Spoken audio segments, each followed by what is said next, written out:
Živijo, tukaj, vi gledate Sloven Easy in jaz tukaj razumem slovo na najbolj easy način. In danes bomo šli skozi orientalske književnosti. In a veste, kaj pomeni ta beseda orient? Orient v bistvu pomeni vzhod. Torej, ko govorimo o orientalskih književnostih, govorimo o vzhodnih književnostih, a ne? Torej, orientalske književnosti so vzhodne književnosti, a ne? Torej, tukaj jih imam vse zapisane in pojdimo kar po vrsti. Začnimo z egipčansko in bom kar tako že takoj povedal, da egipčanska je najstarejša od vseh. Bom jo označil z 1. Egipčanska je najstarejša književnost, je najstarejša orientalska književnost od vseh tukaj.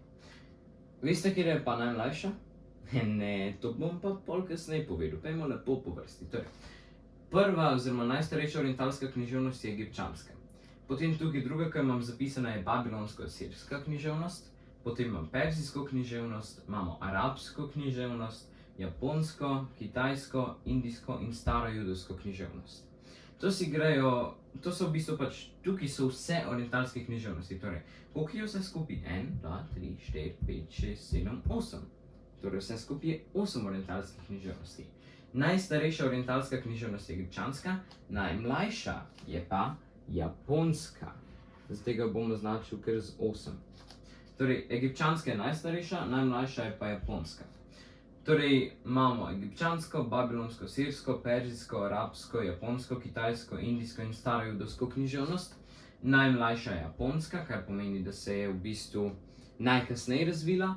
Najstarejša je pa egipčanska, kar pa je v bistvu ta prva, ki se je razvila.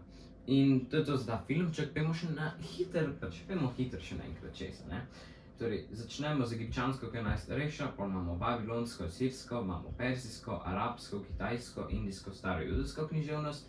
Najmlajša od vseh teh književnosti je pa japonska, zato je označena z 8. Upam, da vam je bil ta filmček všeč, čeprav je bil precej kratek.